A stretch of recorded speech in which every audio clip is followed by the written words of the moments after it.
there that Putin and Xi Jinping were talking about living to 150 with good organs. That's interesting because we have told you guys for years, well, not just say years, but we've been saying to you now for a couple of years that we think one reason why the leaders in China are living so long is because they are harvesting organs of prisoners. We've been talking about that. And then wouldn't you know, now we have a report that that's what these two guys are talking about. Here we go. Here's the exchange. These days, 70 years old, you're still a child.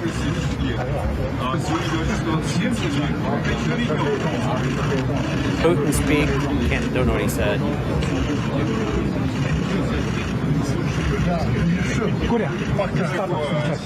With the development of biotechnology, human organs can be transplanted and people can live longer and younger and even achieve immortality.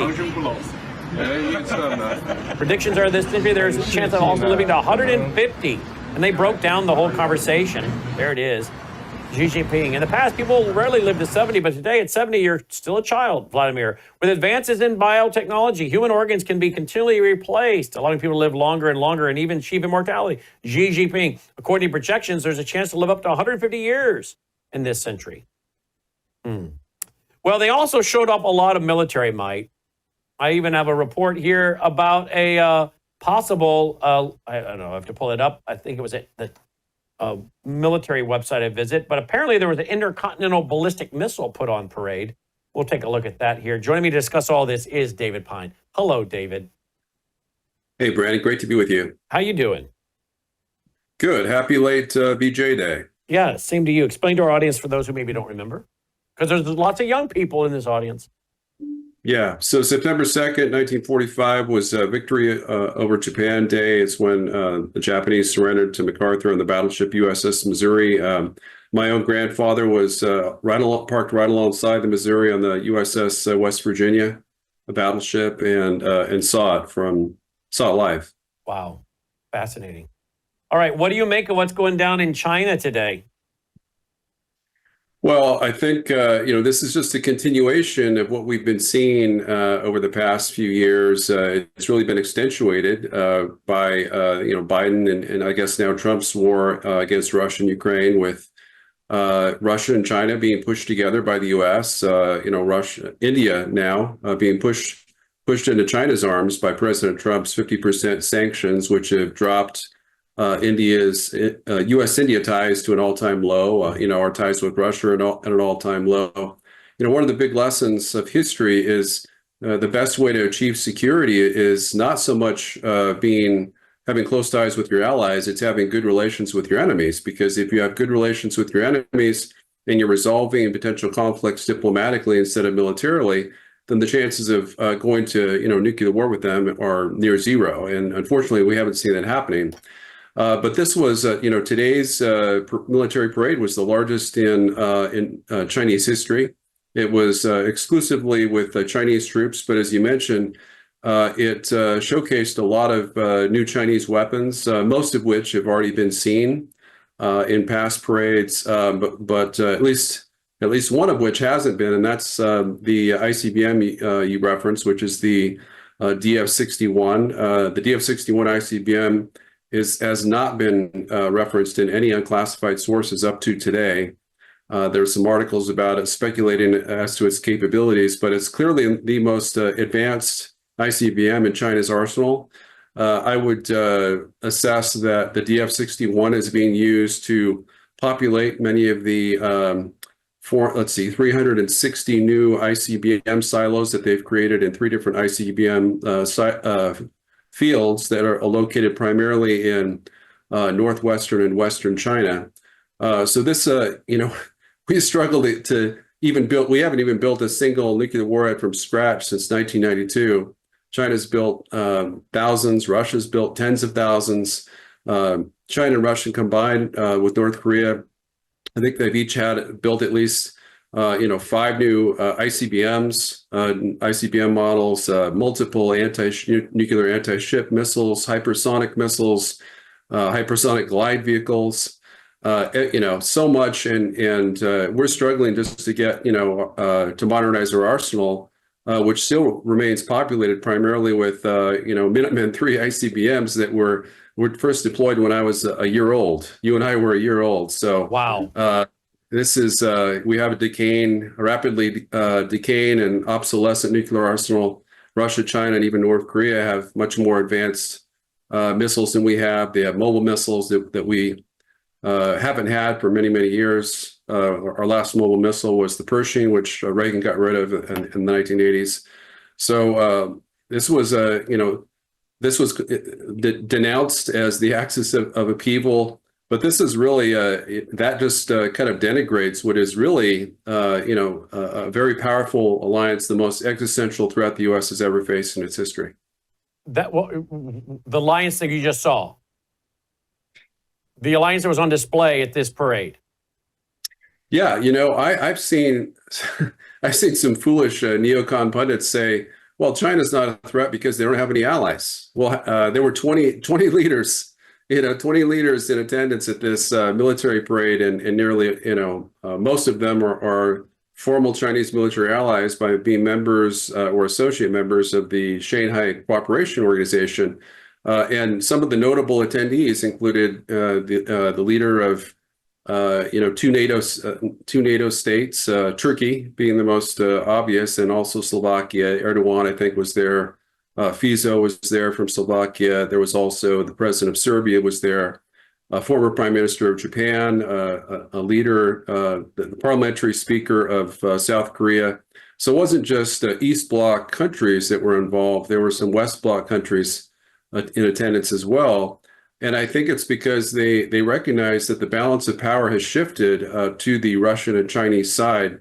As an American, I hate to say it, but based on my projections, the U.S. is a declining power, and Russia and China are ascendant powers. So we need to reverse that decline.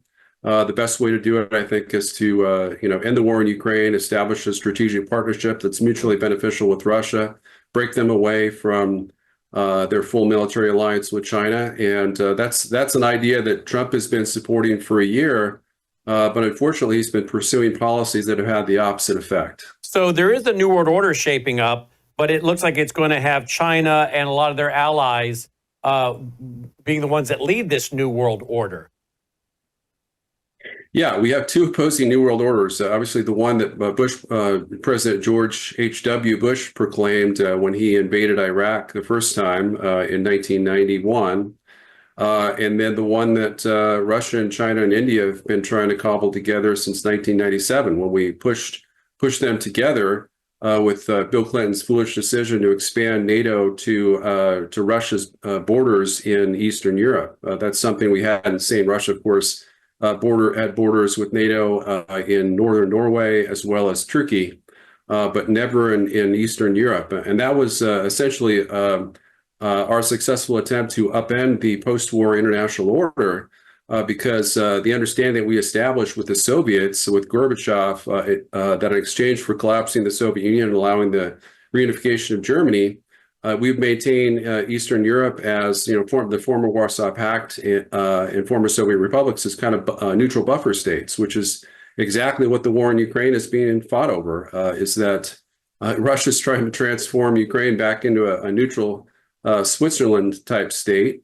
and the U.S. is trying to make a Western bastion, which is a de facto NATO member that's armed to the teeth with long-range nuclear capable missiles capable of hitting Moscow and other targets deep inside Russia. Mm-hmm. And when you look at the alliances between China and Mexico to our south, you look at the alliances between China and many other nations that are very disturbing as their growth of influence, and even the relationship between China and many members of our Congress, our House, our Senate, the governor of California, I believe, who I think is the CCP candidate of choice for 2028. When you look at all that and you think about a new world order led by China and Russia, and then you figure how close they are in our backyard, as the head of, I think, CENTCOM said a few years ago before a congressional committee, they're in our backyard, okay? And then you figure how they are taking some of these mayors of major American cities and really controlling them and influencing them, and governors, we have an existential threat right here on our border. We still don't know where these 100,000 CCP military-age males are that came over the border. Gordon Chang is saying that China wants to fight us right here on our American soil. So you put all that into context with what we saw today and what you're saying, the American people should, frankly, be sitting up tonight and not just taking note of the historic rush toward $3,600 in gold and $42 in silver, but they should be sitting up taking note that America is in decline economically, militarily. We're not building, we're not keeping up, we're not advancing. And yet our enemies are, who want to not just have strong military might, but strong economic might and run the world. You know, the old song, everybody wants to rule the world. I mean, this is a big story that I would venture to guess outside of this network with these experts that we assemble here, no one is really reporting the gravity of what's happening, particularly when you add in the domestic aspect, as I said, of the CCP influencing state officials and federal officials and governors, some of them who they are, I think, backing to run for the White House. Yeah, you're absolutely right. And this is an existential threat of epic proportions that we've never seen in our history. I mean, during World War II, we faced Nazi Germany, Imperial Japan, neither of which had posed any threat to the U.S. outside of the Aleutian Islands and Hawaii and, Midway and other U.S. Colonial island possessions. And today, we have multiple enemies, Russia, China, North Korea, and Iran, that could likely destroy us within a matter of minutes. And so, we need to try to be working with our foremost national security priority to break up this alliance. There's a path to do it with Russia. We can have better relations with Iran. North Korea and China will always be our enemies, but we can still have friendly, good relations, maybe not friendly, but good relations with them. We can resolve our disputes diplomatically. But the bottom line is we are outnumbered. We have, this alliance consists of, 5 to 6 nuclear powers against 3, 4 if you count Israel. And in terms of actual numbers, Russia alone, according to my calculations, and according to a Ukrainian Ministry of Defense report that was classified and it was leaked a year or two ago, may have over 7 times more operational nuclear weapons than the U.S. does. And now, granted, most of those are non-strategic, and so they don't have the range to hit the U.S. But even their strategic warheads are in excess of 2.5 times more than we do. So if we could have a strategic partnership with them, we could knock the Russian nuclear threat off the grand chessboard with China, and we could try to match China warhead for warhead. And I don't even know if that's possible, but at least we could have a pacing threat, which we're not too far behind. With Russia and China together, we're completely overmatched in every single way. Nuclear, super EMP, cyber offensive capabilities, main battle tanks, naval power. Naval power is, obviously one area that we're very close to. Our Navy, of course, is better than the Chinese ship for ship, but they outnumber us about 1.5 times to 1. And 10 to 1 in the South China Sea in the event of a war with Taiwan. So, we need to wake up. It's not just a matter of spending $1 trillion on defense. I wish it was that simple. We need to stop trying to fight all these foreign wars, stop trying to provoke our enemies, confront them. Trump, unfortunately, came into office with really great policies, America First foreign policy in the first few months, and then it's been mostly downhill since. He's kind of adopted kind of a neocon type Bush mentality in starting wars and dealing with their enemies, with the exception of the Putin summit, which was exceptionally good. The problem is he's backtracked very substantially since, threatening to have a no-fly zone, I guess, over Ukraine, western and central Ukraine, where U.S. combat aircraft would engage in combat air patrols to support NATO peacekeepers, from France and Britain, following a ceasefire that Russia has said could start World War III. And then he's actually the White House has stated that they're providing 3,550 ERAM missiles, which are long-range missiles capable of hitting Moscow Oblast from Ukraine. So, Trump is escalating the war, and he's not providing any pressure against Ukraine to try to get Zelensky to accept peace with Russia. And at the same time, he's not doing it much constructive with China at all. There's been no, pivot to Asia, I guess, to use an Obama term, in terms of U.S. military forces. In fact, most of our arms have been flowing to Ukraine and Israel, fighting those proxy wars against Russia and Iran. At the same time, our carrier groups are being shipped to the Middle East. Wow. Let's talk quickly, though, before I get to drones and drone technology, Pete Hegseth, China, what they've developed, because you bring up NATO and the government of France, as we reported here now a couple times, last 48 hours, is telling their hospitals to get ready and be ready by March of 2026 for casualties, including foreign, which again makes one believe NATO troops. They say you got 6 to 12 months to get ready. So you need to be ready by March of 2026. That's what they said. Doesn't mean that's when the war will start, but they think a war's coming with Russia, and we need you ready by March of 2026. What do you make of this? And do you see it starting that earlier or later in 2026 or into 2027 or at all? And then how could America be dragged into this?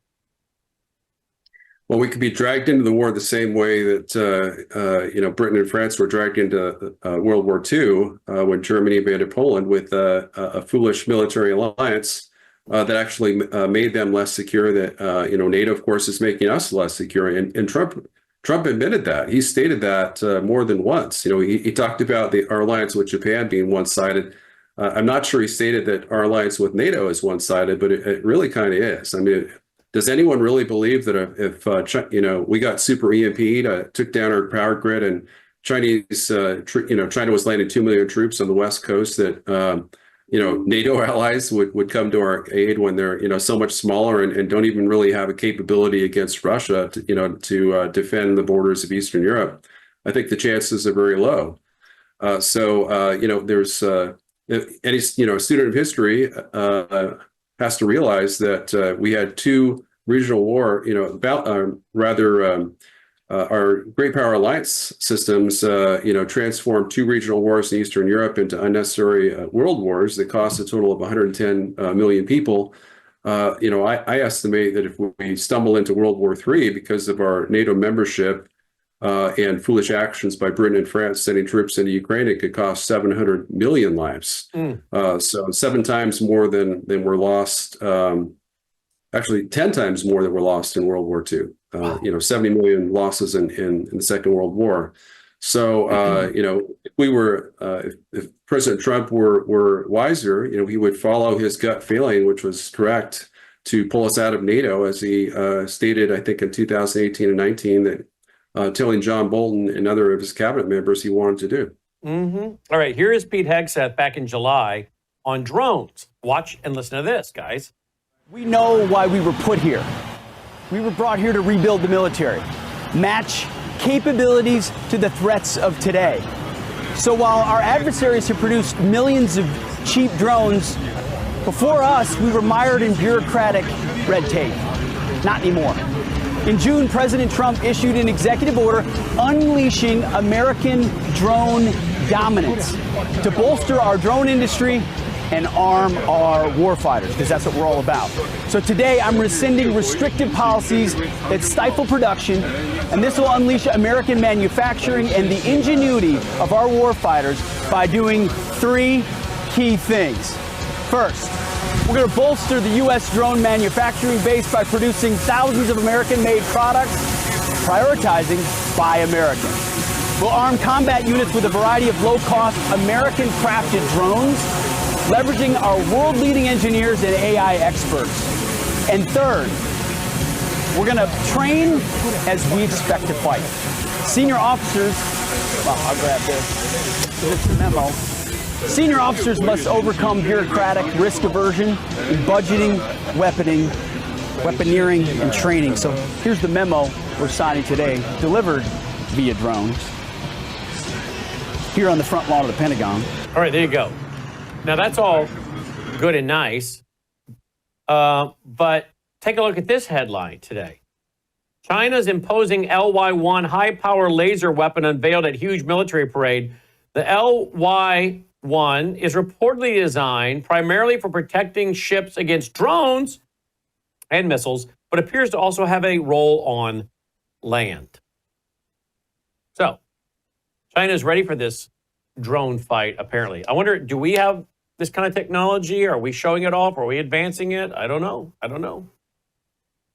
I think the U.S. capabilities for anti-drone, weaponry are much less than China and probably Russia as well. We saw it was late in the Biden administration just last year that we saw drone swarms hovering over key U.S. military bases in the capital region. Yep. I think Langley Air Force Base and thereabouts, and there was nothing that was being done about them. Can you imagine, if those were manned aircraft, that were flying over our Air Force Base with potential nuclear capabilities or super EMP capabilities?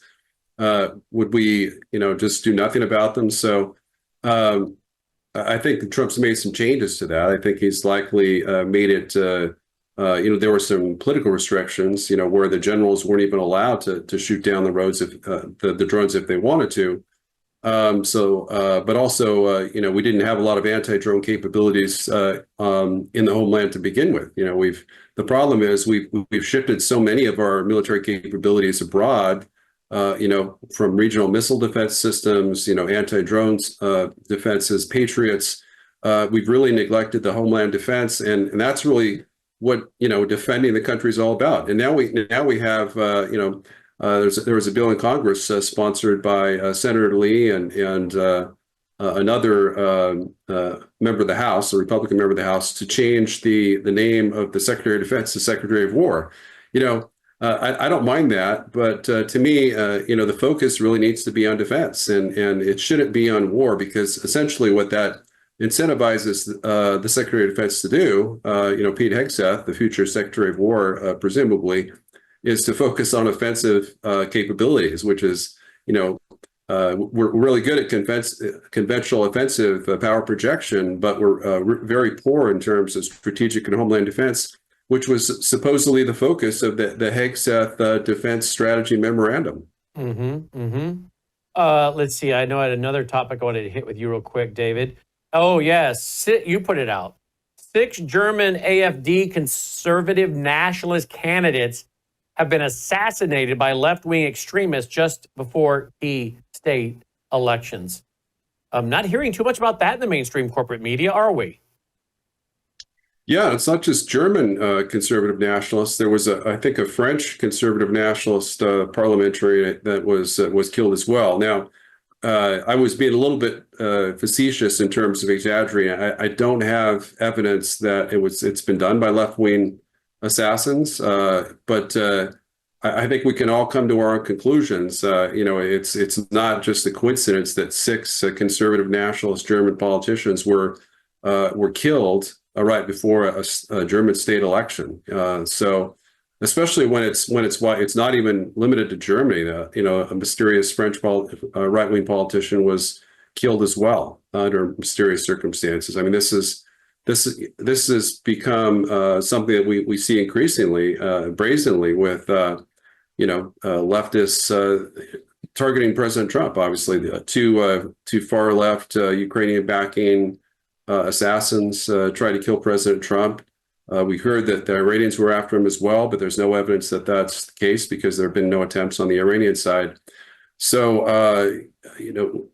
I think there was a Harvard study a while back that initially concluded that it was conservatives or right-wing folks that had a propensity to violence, and it was very slanted. And then they came out and did a correction and said, no, we're sorry, the results are the exact opposite. It's the leftists that have a very strong propensity of violence as opposed to conservatives.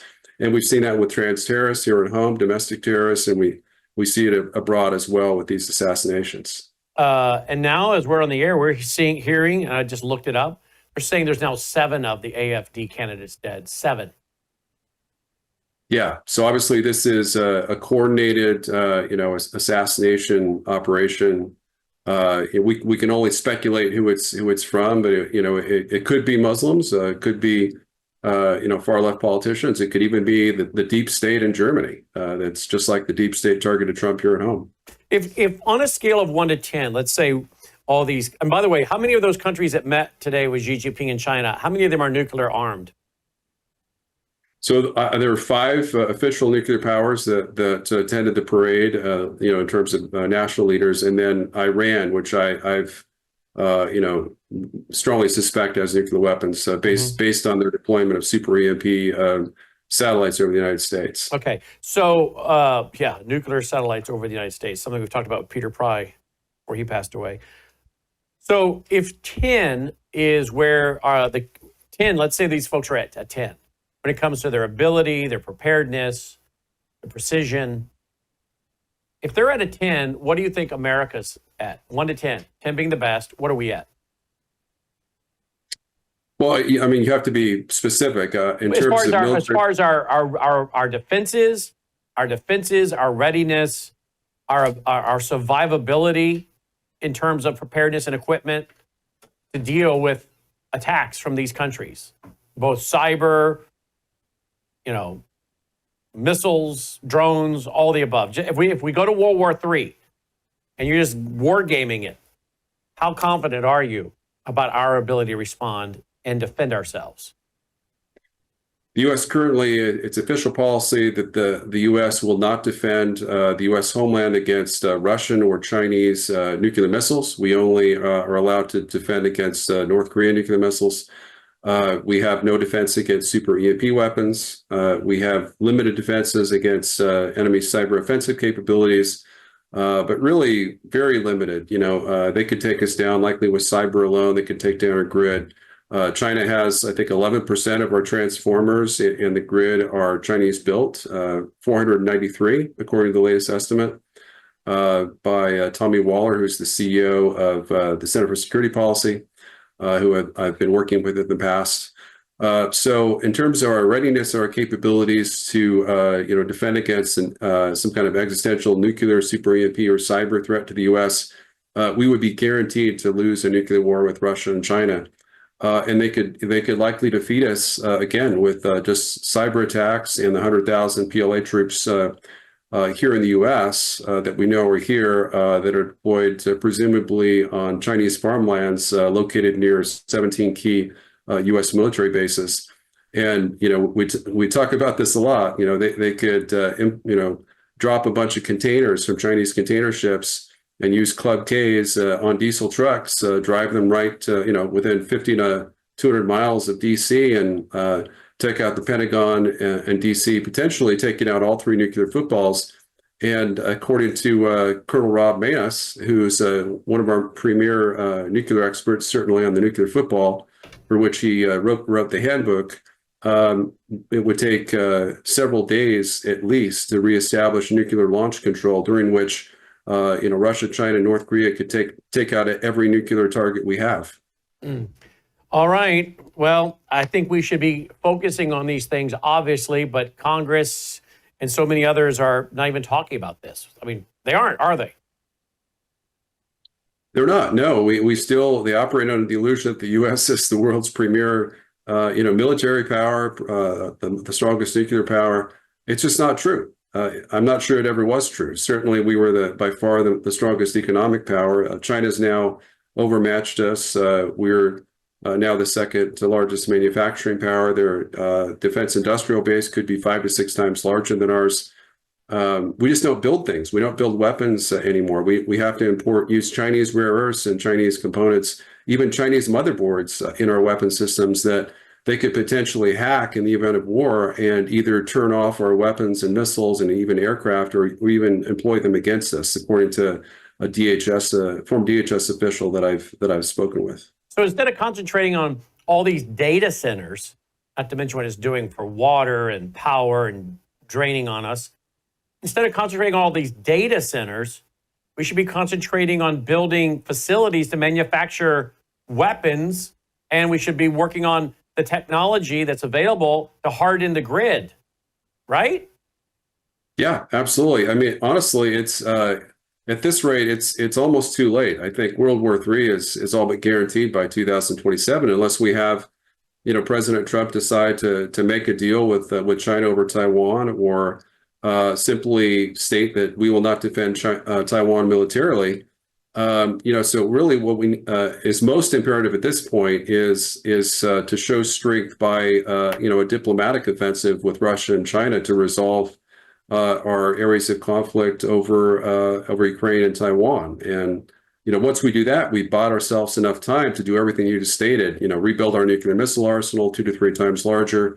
Harden the entire grid, ideally the entire all of our critical infrastructure against super EMP attack and cyber attack, and then deploy a space-based missile defense system. And then once we have those capabilities in place, then we can consider trying to be a bully again and push them around. But right now, you don't. When you live in a glass house, you don't want to be throwing stones against your enemies. Wow. David Pyne, dpyne.substack.com, dpyne.substack.com. David, as always, thank you for your excellent analysis and warnings, by the way. Thanks, Brandon. Great to be with you again. You too, my friend. And folks, if you still want to get prepared, I have about 3 years supply of freeze-dried food for my family, for the guys in the control room, to barter with. Folks, I would not be fooling around here. I know everybody thinks, oh, it's all great. America's back. I mean, I'm happy for the successes we're having, but you should be putting away. You should be stocking up and pray you never need it. You saw what happened under COVID. Folks, we still have all kinds of resources, freeze-dried food, this real food. It's just freeze-dried. It's real food. We have gluten-free, vegetable, fruit, full meals. We have made it. We've eaten it. It's excellent. We've put it in front of people. They've eaten it, didn't even know it was freeze-dried food until after they ate it. We told them it's freeze-dried. They couldn't believe it. We have it available, worldviewstore.com, worldviewstore.com. We've warned people for years about what's going on economically. We've told them about what's going to happen to the dollar, where gold was going as a hedge. Now gold's headed toward $3,600 tonight, an ounce. Silver toward $42 an ounce. And yet people now are calling up Wes and Mike at Swiss, and I'm glad they're doing something now, but where were they before? Why were they not doing something before? And the same thing, I'm afraid, is going to happen when it comes to people preparing for a problem within our own country. Cyber hacking, power grid, one of the three or all three of the grids in the country going down due to these data centers, which is a possibility, real possibility. Terrorist attacks in the country. World War III. Then you got natural disaster. Then you got solar flares. It's very amazing to me, maybe it's human nature, that people always wait until it's on top of them to respond. Well, we'll get gold now at nearly $3,600 an ounce. Well, better than not getting it at all, probably, when it's going to go to 7,000, I think, or more. But I guess it's human nature to wait and then panic and say, I need it now, I need it now. Well, don't do that. Learn from these trends we've been telling you about. Because I think something is coming. If God doesn't take us out of here, I think we have multiple things on the table that can occur that are going to require you to be self-sufficient. So why you're not going to worldviewstore.com, some of you, and stocking up, I don't know. Some of you have, by the way. But if you want to get freeze-dried food, 3 months, 6 months, a year, we have solar stuff. We have all kinds of things. Worldviewstore.com, worldviewstore.com. We also have the worldviewtalk.com. Worldview Talk, we can get your own satellite phone should the cell towers go down. We have the solar generators. I have a satellite phone, obviously. I have one of the solar generators. I have the Delta Echo 400. All of these things are excellent. At worldviewtalk.com. You can use that number, 1-866-738-3224, 1-866-738-3224, worldviewtalk.com. So I would say, folks, prepare and pray. I'm not suggesting anything to you that I haven't done. I have the solar generator. I have the satellite phone. I have about 3 years worth of freeze-dried food. I have all kinds of things. I've been a prepper, frankly, since about 2008, maybe even sooner, probably 2007. So it's not a joke, and I'm constantly adding to it and rotating things in and out. So take these things seriously and use what's happening in the economic area, in the gold area, to show that we have a good track record of telling you where trends are going. And we're telling you now where the trends are going. And you need to prepare. If the hospitals in France are being told to prepare for war, don't you think we should pay attention to that? If China is preparing for war, and they're openly telling you they're preparing for war with China, shouldn't we believe them? If many experts like Usama Dakdok, born and raised in Egypt, an expert on Islam, speaks Arabic fluently, told us today that an attack is coming to America that's going to be far, far worse than 9/11, why would we not take these people seriously? Whether it's our enemies or our friends that are trying to warn us because of their area of expertise. Prepare and then pray.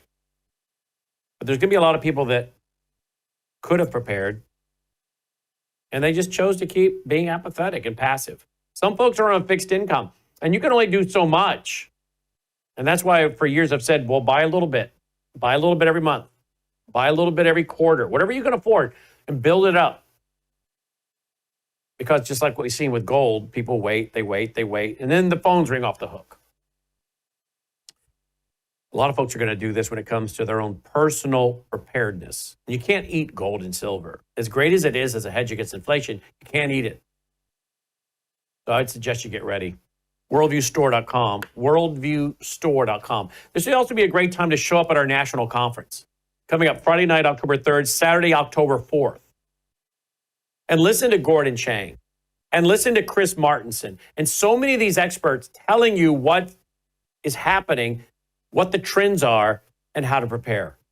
If you want to understand the times, you should show up. I mean, you ought to just go to worldviewstore.com, worldviewstore.com, and when you get there, look for the conference link and look at all the topics we're going to be covering. And think, do you not want to know the answer to these questions? So come join us October 3rd, Friday night, Saturday the 4th, the optional banquet on the 2nd, worldviewstore.com. If you have a membership to the Vault at any level, we'll let you stream it. worldviewtube.com/vault, worldviewtube.com/vault. We'll be right back. Hello, I'm Brannon Howse. I want to thank you for all your support at wvwfoundation.com that helps make possible pushing out 24/7 content for free. Without your support, we'd have to put it all behind a paywall. But thanks to you and your support through our foundation, we're able to push it out for free as a broadcast service and broadcast ministry of WVW Foundation. Please consider going there and setting up an automatic monthly contribution, or go there and make an occasional contribution. If you prefer to support us through the mail, you'll find our mailing address there at wvwfoundation.com. You can also call and make your contribution over the phone by calling 901-825-0652. That's 901-825-0652. Again, all these details are available at wvwfoundation.com. Thank you for your support as we try to help people around the world understand the times through the lens of a Christian worldview. Joining me now is Michael Weiner. We got a lot of breaking news tonight, economically speaking. Of course, you know probably by now, gold is headed to $3,600 an ounce, $3,600 an ounce. And silver, excuse me, I get so choked up about it. Silver is headed toward $42 an ounce. So gold is headed to $3,600 an ounce. Silver is headed to $42 an ounce. Now, folks, I said it on radio today. For so many years, you guys know I've been talking about gold and silver, gold and silver, gold and silver. I started buying it in 1993 when I was like, I don't know, 24 years old, 23 years old, wherever I was, because I was reading Larry Burkett and these other articles. And here we are. And I want to talk to you today about what's coming and the $175 million that is owed to the Social Security Trust Fund. Our government has stolen the money. They taxed us, saying, we'll pay you. I don't think a lot of us are going to get the money. They stole it from us. That right there should cause people to say, we're done with the federal government. You stole $175 trillion. Did I say million? Trillion. $175 trillion you stole. And you can't pay it back without debasing the currency, which is even a bigger problem. Now they're talking about Fed rate cuts. Now, of course, they're talking about declaring a housing emergency. But first, I want to play a little bit here from Peter, I don't know how you say his name, O'Neill, Dr. Peter O'Neill. Listen to this. Stayed well below 0.1. Social Security is going bankrupt. Can I play this line? Am I clear on all my lines, guys? Do I have audio playing somewhere? Let's see if that'll cut it right there. How about now? We good? That was it. It's always that one. All right, let's go to the clip now that I've got my computer all squared away. Listen to this, folks, before we bring on Michael Weiner. We got some shocking stuff to talk to you about. Or you can keep ignoring it, which I don't think most of you are. But remember how many people ignored me when I was telling them about gold and silver and where it was going the last 20 years. And here we are. But it's going to go higher. Here we go. Listen to this. And here's why, in part, it's going to go higher. Last week, Social Security turned 90. Will it survive another decade? Recently, Elon Musk called Social Security the, quote, biggest Ponzi scheme of all time. Donald Trump asserts the program is just fine so long as Democrats do not get their grubby little paws on it. Meanwhile, the chief actuary of Social Security says it will be bankrupt in just 7 years. So which is it, 7 years of Ponzi or 90 years so long as Republicans are in charge? The key here is Social Security bankruptcy does not mean what most people think. Does not mean the checks end and grandma eats the cat food. It simply means the so-called Social Security Trust Fund is exhausted and the program starts losing money every year. So the trust fund is the stockpile of U.S. Treasuries built up over the past 90 years while people were paying into Social Security, but not yet retired. That's the Ponzi part of it. The trust fund peaked in 2020 at nearly $3 trillion, and since then it's been losing about $100 billion a year. But it's now expected to accelerate and run out in just 7 more years. That would mean nearly $3 trillion lost in just 12 years under Democrats and Republicans. Of course, the kicker is the trust fund is already gone because there's nothing in there but IOUs, government debt. As in, every dollar of surplus in Social Security was already spent by Congress and replaced with an IOU. And when those IOUs run out, when Social Security is bankrupt, it simply recognizes reality. The money is long gone. What happens then? In theory, they could cut benefits. A 20% cut would stabilize the program. Or they could hike taxes. Democrats have long argued to subject all income to 15% Social Security and Medicare taxes. They could even raise the retirement age again, which Reagan did in the 1980s, taking it from 65 to 67. Of course, in reality, they will do none of these things. Instead, they will take the path of least resistance and just let Social Security losses roll as fresh new deficit on top of the 1.6 trillion plus deficits we are currently running. And these will be large. The Congressional Budget Office estimates $6.3 trillion in Social Security deficits in the first 10 years after bankruptcy, and then almost doubling every decade after that. Now, these losses go on top of regular deficits, which CBO projects at roughly $2 trillion in that first decade every single year. That all takes us to a cool $2.5 trillion in deficits as far as the eye can see, until the great paper money Ragnarok, when gold and Bitcoin shall inherit the earth. So what's next? Brought to you by... All right, so there you go. And now, where are we at in total losses? He's saying 175 trillion in this clip here. Listen to this. In case you were thinking of retiring someday, there's some bad news from Janet Yellen. Social Security and Medicare are now underfunded by $175 trillion. That's with a T. All right. Now, that was obviously a clip from a little bit ago. Joining us now to discuss this and so much more is Michael Weiner by phone. Michael, welcome. Thanks for being with us tonight. What do you make of what we just played? Because it seems to me he's saying they're going to have to add more deficits, which means create more digits to make good on these promises, right? Absolutely right. And you and I have been talking about this for years. I've said years ago that they robbed from Peter to pay Paul. They borrow the money against the Social Security accounts. They use it, and the Democrats are the ones who started this whole thing. And they borrow it, they use it, and then they take the new money that comes in to try to pay the people who are out.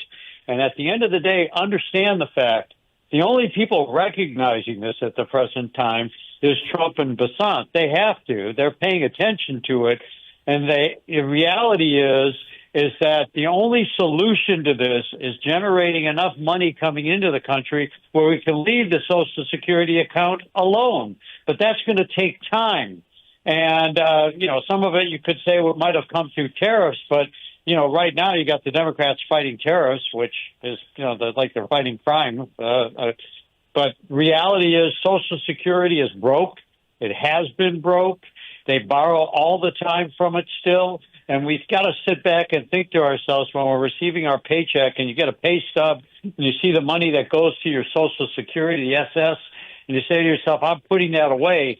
I'm wondering right now that young man or young woman who might be 21 years of age that's starting to get paychecks might not understand that if we don't clean our act up sometime in the future, they're not going to get a darn thing. I'm not going to get a darn thing. I'm 56. I mean, I'm not getting anything. Now, wait a minute. Have you started drawing Social Security yet?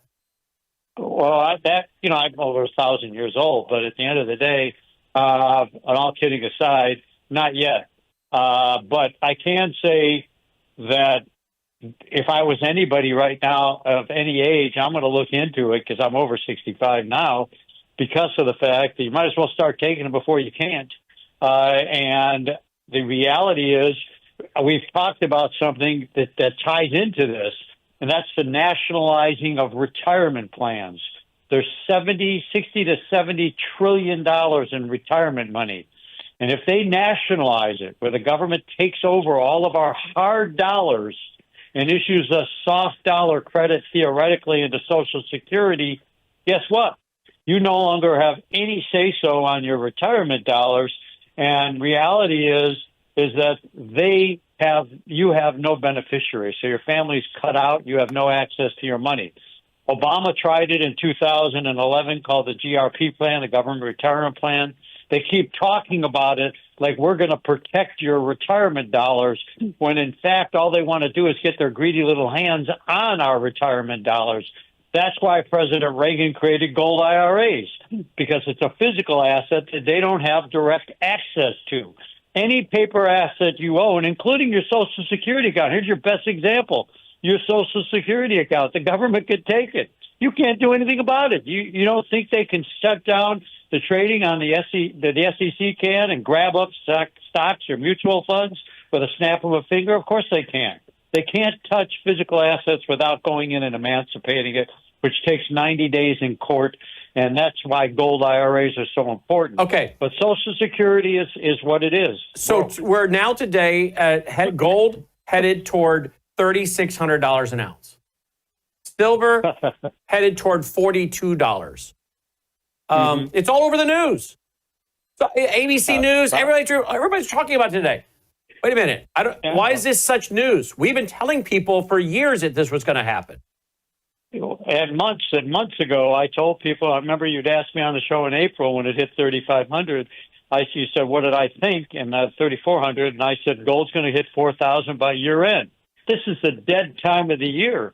But right now, people are calling into Wes and I say, God, you're right. Well, my prediction is still 4,000, 4,200 year end. A lot of people don't think I'm crazy right now. And quite frankly, without being somewhat arrogant, I've been right for the last 3 years.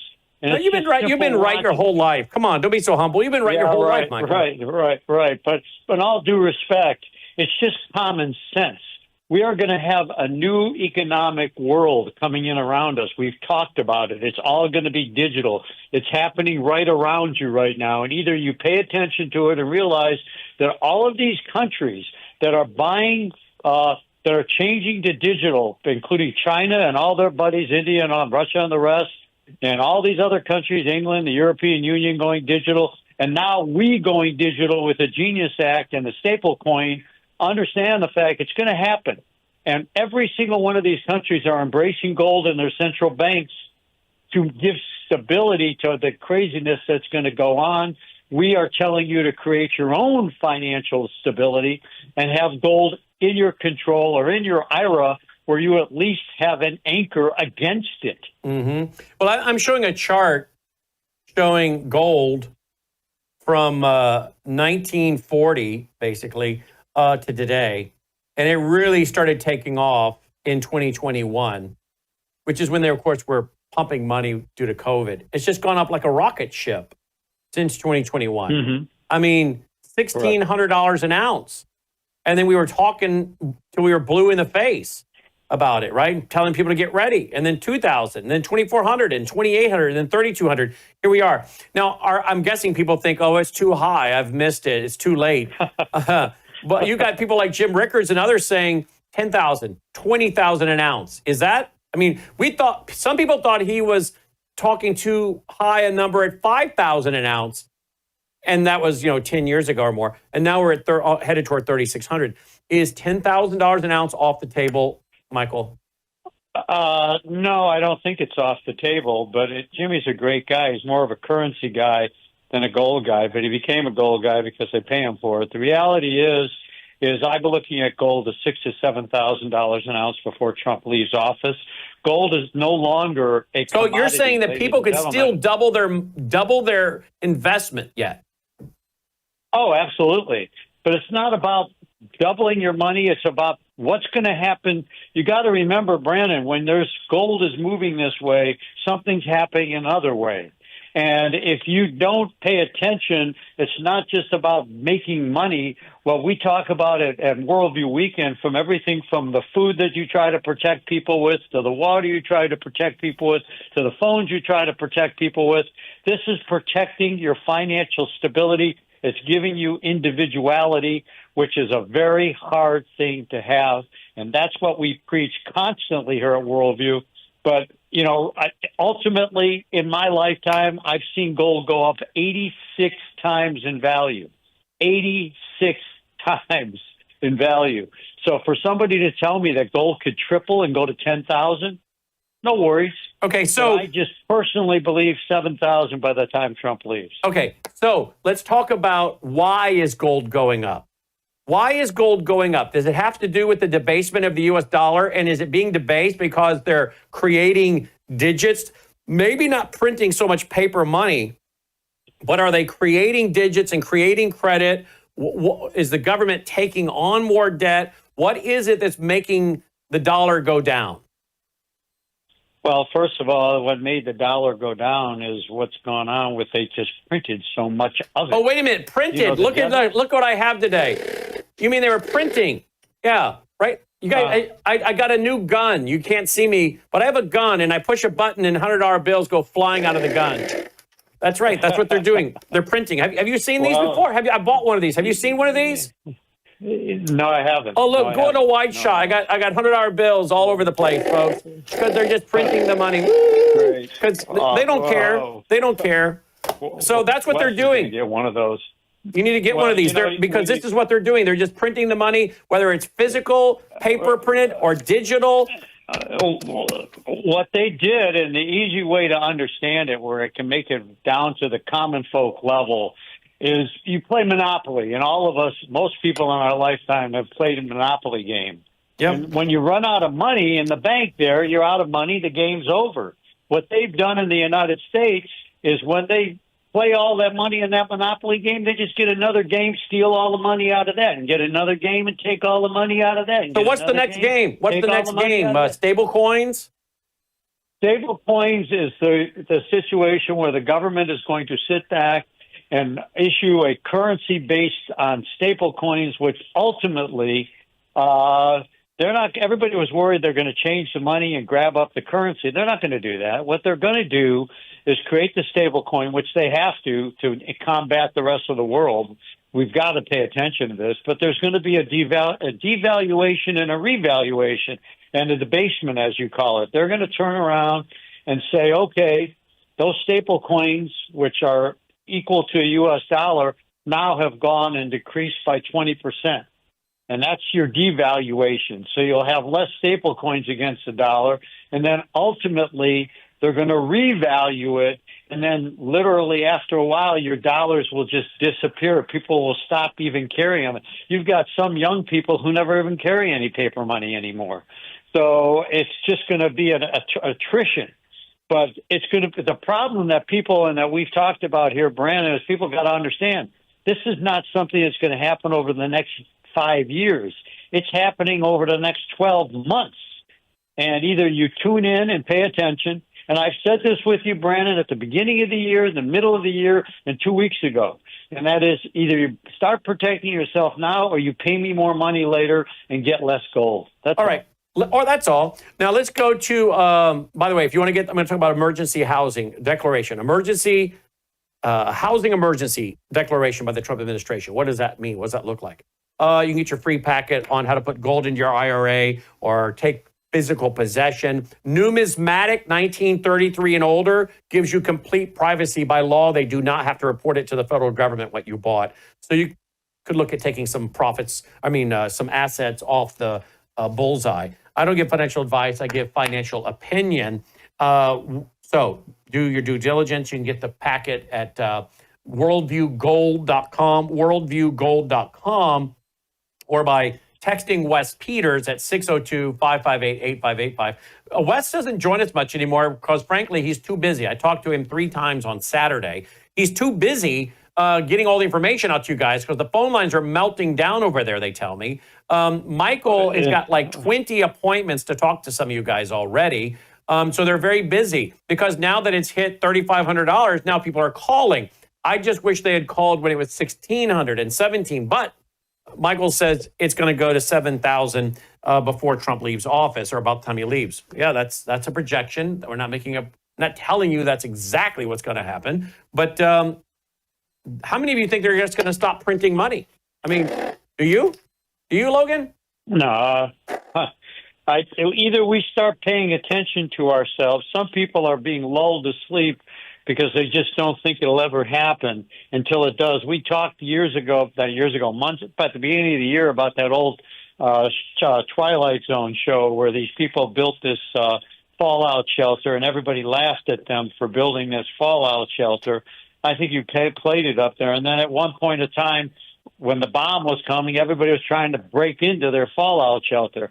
Right now, Wes and I, one thing I could say to all the people, yes, we have a lot of appointments, but even with our clients, there isn't one person that we have that can't say that we don't get back to them. We don't care how long it takes, how much of a day that we put in. We call you back no matter if you spend $100 or $100 million. It doesn't matter.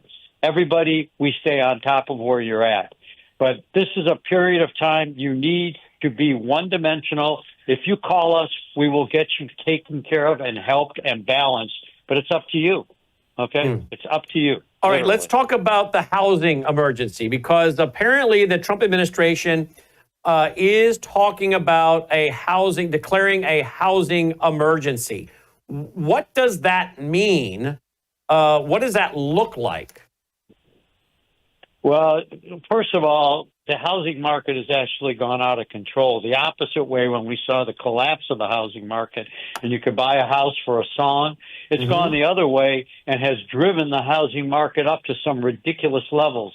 And people who used to buy houses to live in are all buying them to make money, and they've run up the housing prices where an average median price home is now over $400,000. So as we've talked about, Brannon, and I said it on a show months ago, and I said it recently, America is becoming rich enough to rent. You're having companies like BlackRock and other entities buying houses and new housing production so they can rent it out so people can afford to rent a nice home. The only way you're going to be able to buy a nice home in this country is twofold. Number one, get the interest rates down, which needs to happen. But number two, stop the people who are legitimately forcing fake prices up on these houses at ridiculous levels. And I blame that on two people, the real estate companies and the appraisers. They have shot up houses so much that it's become so difficult for people even to think about affording a house. That's when this communist type attitude is we're going to take care of you looks so good. So I think the smart thing to do is to rent until there is a proper market in front of you where you can buy at a very good rate, because this Trump is trying to do something to either, number one, bring down interest rates, or number two, have some reality with some of these realtors. How many realtors drive around in Chevys? They all ride around in Mercedes. Half of them are making a ton of money, destroying the golden goose ultimately for themselves. Okay, so let me ask you, though, about the housing market. We talked the other day, we did a research on 38% of Americans own their home, which was really shocking. But at some point, prices are going to have to go up. The way gold and silver have gone up, shouldn't other hard assets, land and houses, also be going up just based on sheer debasement of the currency, that it's a hard asset? Absolutely, but I'm just saying that some of them are going up beyond reason. That's all. I mean, a housing market should go up. Land values should go up. But initially, the biggest problem that we're having is they're overkilling it. So I think that the market will continue to rise, but we have to have some sense of semblance of order in comparison to what the reality. In other words, maybe it should go up 40% or 50%. It shouldn't go up 150%. That's what's killing the market. Mm-hmm. All right. So when do you think this reset is going to happen? The housing reset? No, the dollar reset.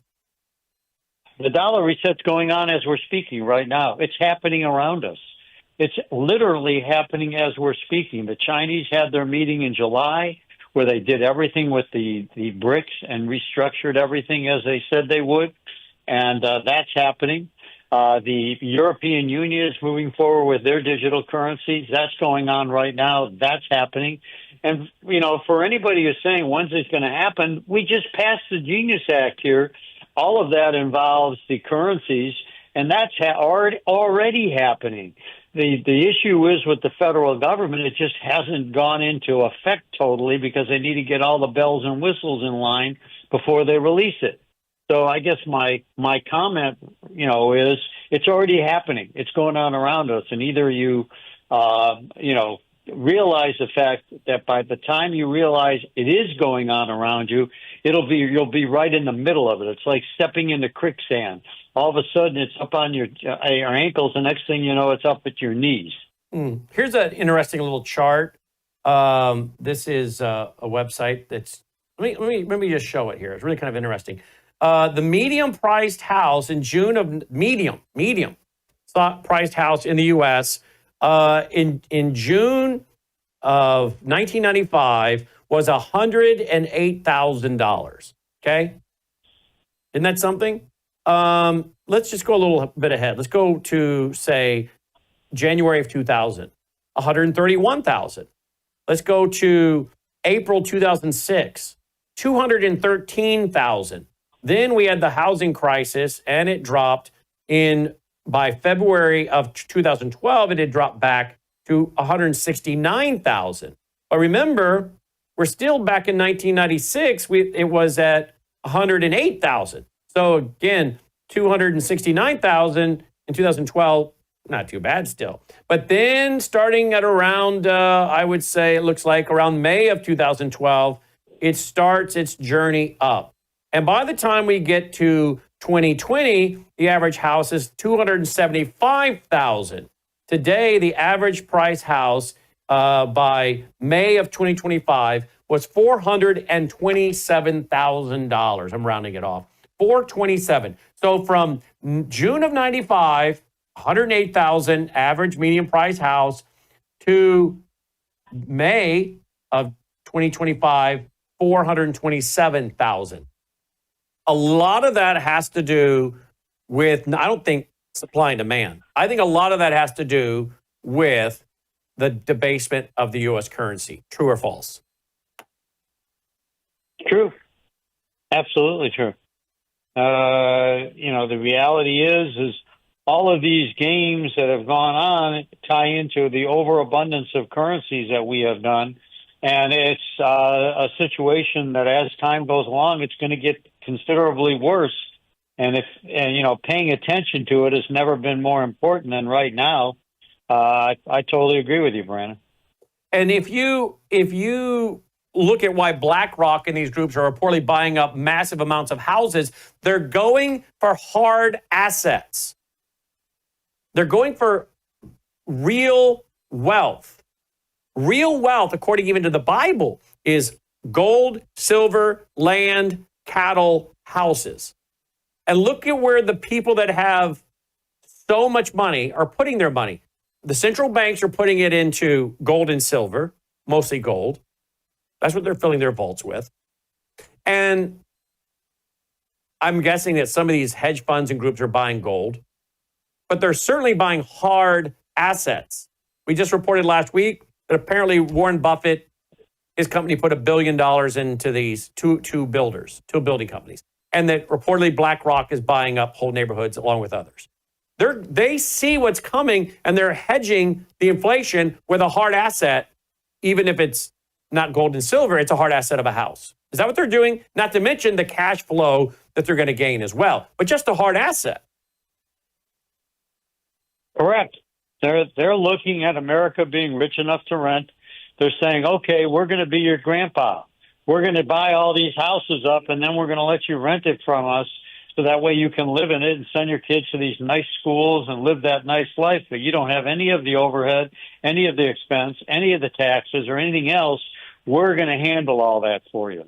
But meanwhile, they're going to make a heck of a nice return on owning those homes. So in theory, it works out good for all of us, because some people just don't have the wherewithal right now to be able to withstand buying a new home. But I think ultimately, if we're going to turn the tables on this event, it's going to take a lot of time right now, because what happened in the Biden administration and how they debased and destroyed the U.S. dollar and allowed China to become such a strong advocate is something that's going to take time to turn around. And Trump can start that happening, but if we don't reelect a Republican in 2028, we're going to land up speaking Chinese in this country. Where do you see the average housing price going by 2030? If we keep up, if we don't elect a Republican, I'm looking at 600,000 or more for a medium price home. People might say I'm crazy, but God, it was 200,000 recently. I think if we elect a Republican, it's going to go up maybe about 20% to 480. But these people have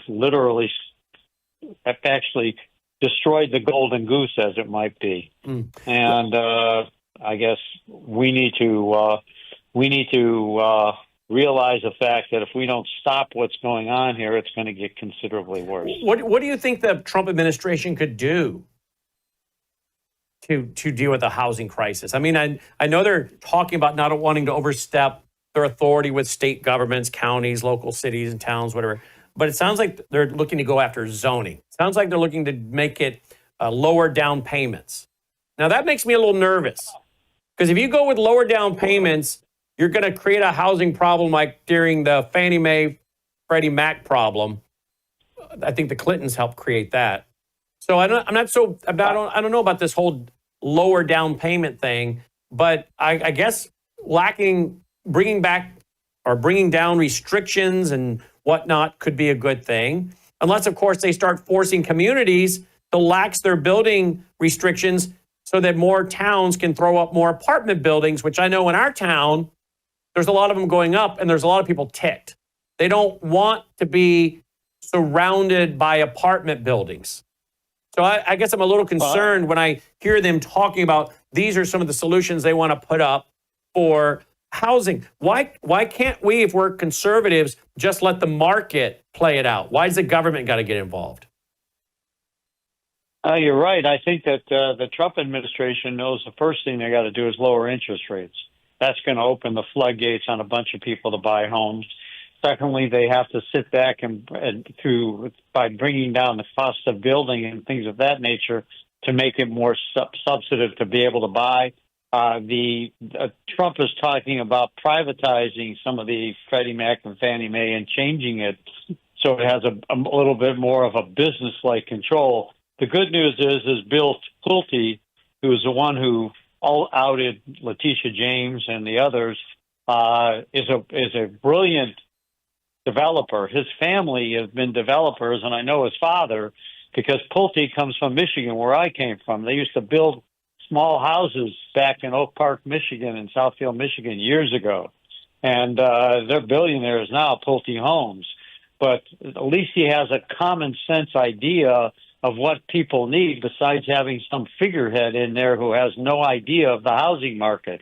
So I think we have some positives going on, but it's a solution that is not an overnight repair. I think the first thing they're going to do is lower interest rates. And then I think you're right that they're going to do something with zoning. They're going to give some credits back to first-time buyers. There's going to be various different issues that they try to do to help people, not only giving them a credit to be a first-time buyer, but in the 2008 and prior to that debacle, is that they let people move in who didn't have the money really to make their mortgage payment. There has to be planning in line if they're going to do something where they offer people the ability to buy a home, but being able to make sure that they're financially sound enough to pay for what they bought. Indeed. All right, Michael, we're going to keep having you back, obviously, because this is a big story. Gold is headed toward, folks, $3,600 an ounce. Silver headed toward 42. And it's really about, I think, the debasement of the U.S. currency, massive debt. Oh, and by the way, the stock market. I'm reading from people that are saying, like Ed Dowd and others, that if you think you're going to jump into the stock market now and make money over the next 10 years, you're probably not going to make a lot of money in the stock market the next 10 years. Would you agree with that? I think the stock market is going to have a correction because it's overdue. It's gone straight up for such a long period of time. And, I've said this before, don't expect to call your stockbroker. I was a stockbroker and tell them if the stock market's going down. You're trained when you become a financial planner. They change the name for it nowadays.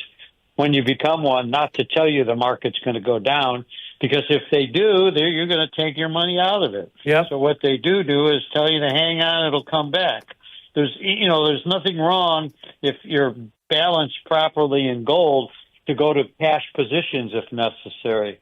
But again, the stock market is overdue for a correction. It has been for a while. Well, and there's going to be a lot of people there's going to be a lot of people that sit there waiting to break even and keep waiting for the price to go up to break even, taking more and more losses, thinking it'll pop back up to break even. But all I can say is good luck to them. All right. Exactly. Get your free package, 602-558-8585, or go to worldviewgold.com, fill out the form, no obligation, free packet. As I pick up all the $100 bills that have been spewed over the news desk because the federal government is just out of control. And I'm sorry, it's even happened under the Trump administration. We've just added how many trillions since January? Do you know? How many trillions in debt since January? Yes. 1.5 trillion. And how much purchasing power has the U.S. dollar lost since January? That's somewhere around 18%. That's exactly right. I know the answers to these. I'm just seeing if you do. You're exactly right. 18% loss in your purchasing power since January. But you can sit there in funny money, U.S. dollars, and keep losing, or you can do something about it. Hard assets, hedge. By the way, even if people couldn't afford gold, you know what I'd be buying right now, which I've already done? I'd be buying freeze-dried food. I have about 3+ years now of freeze-dried food. You know why, folks? Because it can be something I can barter with. It can be something that I can sell, because people are going to have food. And if you run into a real serious problem, you better have some around. So I don't know why people aren't thinking about that as well, which they can get at worldviewstore.com, worldviewstore.com. But I would be looking for something that's real. And Michael, I'm cleaning up all the fake money that's spewed all over my desk with this new fun gun. Well, Don't bother Dolly. She's resting right now. She just came in the room. communicated She to just me. came in the room with her. Come here, Dolly. What'd you bring in? Come here. She just brought me a toy. What'd you bring? What'd you get? Here, bring it here. Let me see. No, don't make me bend over for it. Oh, you silly dog. Here, bring it here. Get it here. What is it? Let's show everybody. What'd you get? I've never even seen this. It looks like Big Bird. It is Big Bird. It is Big Bird. Where'd you get this? I bet you somebody in our audience mailed this to you. I've never seen this. She just came into the studio with it. Looks like Big Bird. Well, there you go. You can have it. There you go. All right. Mike was asking about you, Dolly. All right. Hey, here, Dolly. You want some paper? It's worthless. It's U.S. government. She doesn't even want it. She won't give up her Big Bird for it. You want it? Here. No, you want it? Nope. She doesn't want it, Michael. All right. All right. Thank you, Michael. I'll have a good. Look forward to it. Talk to you soon. Take care. You too. All right. Well, just when you think it can't get any weirder, hey, New York City. Take a look at this. I mean, here we are 24 years since 9/11. And did you think you'd see a lady in a hijab, in a police uniform, encouraging others to do the same thing? Yep, New York City. So I'm going to give a little example. The hijab stands for Sharia, Islamic law.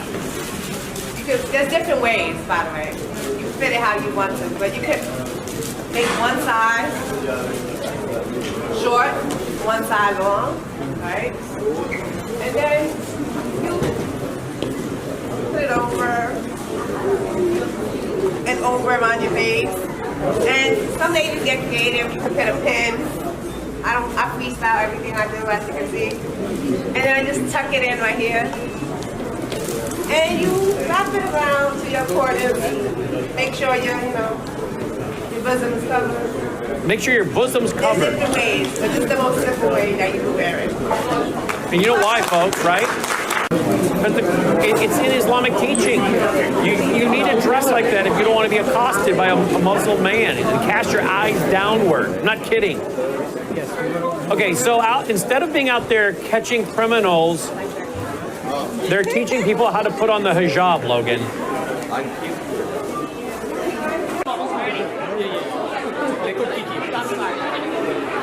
Really?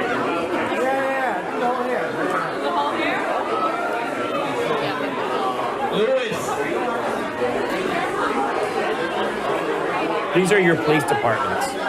You wanna turn your? I mean, really, do you think I need to do a survey? Hey, Logan, when can we start doing surveys and polls? We need to start doing surveys and polls. I like to survey my audience. Can you ask our guy to make it so I can start taking surveys and polls? We're excited to interact with the students. Look at this one. Look at this. I got to back this up a little bit. Look at this. Wow, look good. Assalamu alaikum. We are super excited to be here at World Hijab Day. We're excited to interact with the students. We're excited to interact with the public, to show them that a Muslim woman is strong, resilient, and we can do whatever we want.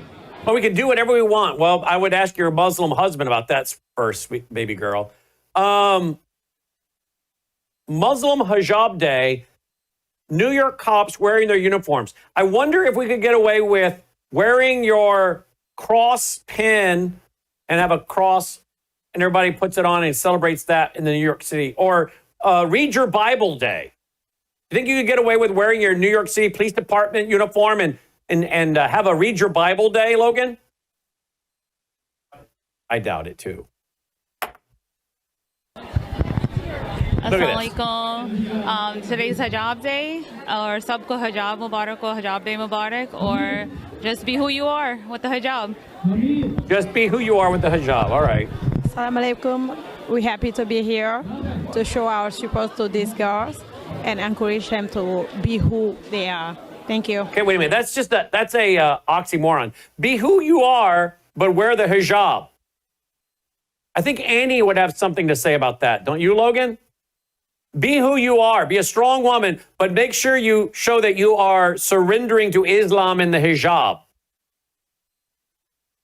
Well, what if you don't want to be in a hijab? Then how can you really be who you are? What if you don't have the right to take your hijab off because of your dad or your father, and there's consequences? I don't know. Is that being strong? I mean, the whole thing is ridiculous. But I guess this is what's going on now in the New York City Police Department, NYPD. I mean, after all, folks, there are 6 dominant worldviews, and that's one of them right there, Islam. 6 dominant worldviews that rule the world. Now, there are more than 6 worldviews, but there are 6 dominant worldviews that rule the world. You've got biblical Christianity or Christianity. You've got secular humanism. Man has no soul, you die, that's it. All there is the natural world, the material world, secular humanism. Cosmic humanism, also known as the New Age movement. Communism, postmodernism, and Islam. Those are your 6 dominant worldviews. And what you just saw is a strong representation of Islam, Sharia, Islamic law, a religious worldview being pushed by NYPD and tax dollars. And I ask again, could you get away with that if you are a Christian and wear your cross pin day or read your Bible day? But no, it's hijab day, which is promoting the idea that's not consistent with our constitutional republic. The other would be biblical Christianity, very consistent with our constitutional republic, because William Blackstone, one of the leading scholars for our founding fathers, was asked, what's a republic? What the divine is ruled on? We don't rule against. Well, where do you find what the divine rules on and rules against in the Bible? So biblical Christianity is actually consistent with our form of government. Islam is not. Communism is not. And yet the Islamists and the communists, the red-green axis, have joined. And isn't it interesting to watch how they get preferential treatment now by our governments, largely at all levels? Sad day. Sad day, as we are now just a matter of about, what, 10 days? No, we're about 8 days. 8 days from the solemn anniversary of 9/11. Wear your hijab day. Well, we're one of the few outlets that bring you the worldview analysis the way we do, folks. So if you appreciate what we're doing, we do need your support. Please go now to worldviewfoundation.com and make a contribution of any size. We are a listener-supported network, and we are pushing out so much content, folks, every day, every night for free. And I saw some of our bills just come in yesterday for bandwidth. All the thousands and thousands of dollars we pay every month to push out free programming. Some of you, you cannot help us financially. You can pray for us, you can promote us, but you cannot help us financially. Some of you can. Will you do that now? Will you go to worldviewfoundation.com? We have a lower third for that. Worldviewfoundation.com. Would you consider signing up for a monthly contribution that's automatic so in your busy life you won't forget? Please consider doing that. Roll the music. Let's call it a night. Worldviewfoundation.com. All of you can go to worldviewstore.com and get a pack of free business cards, double-sided. Pass them out to your family and friends and invite them to come over here and listen and watch.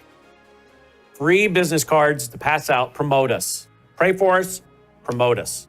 Okay, would you do that? Worldviewstore.com is where you can get them. All right.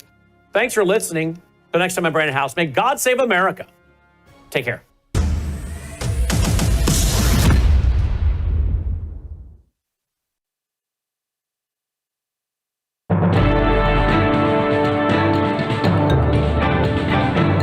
Faith, spiritual values, moral issues, government, economy, education, work, responsibility. What we think about these depends on our worldview.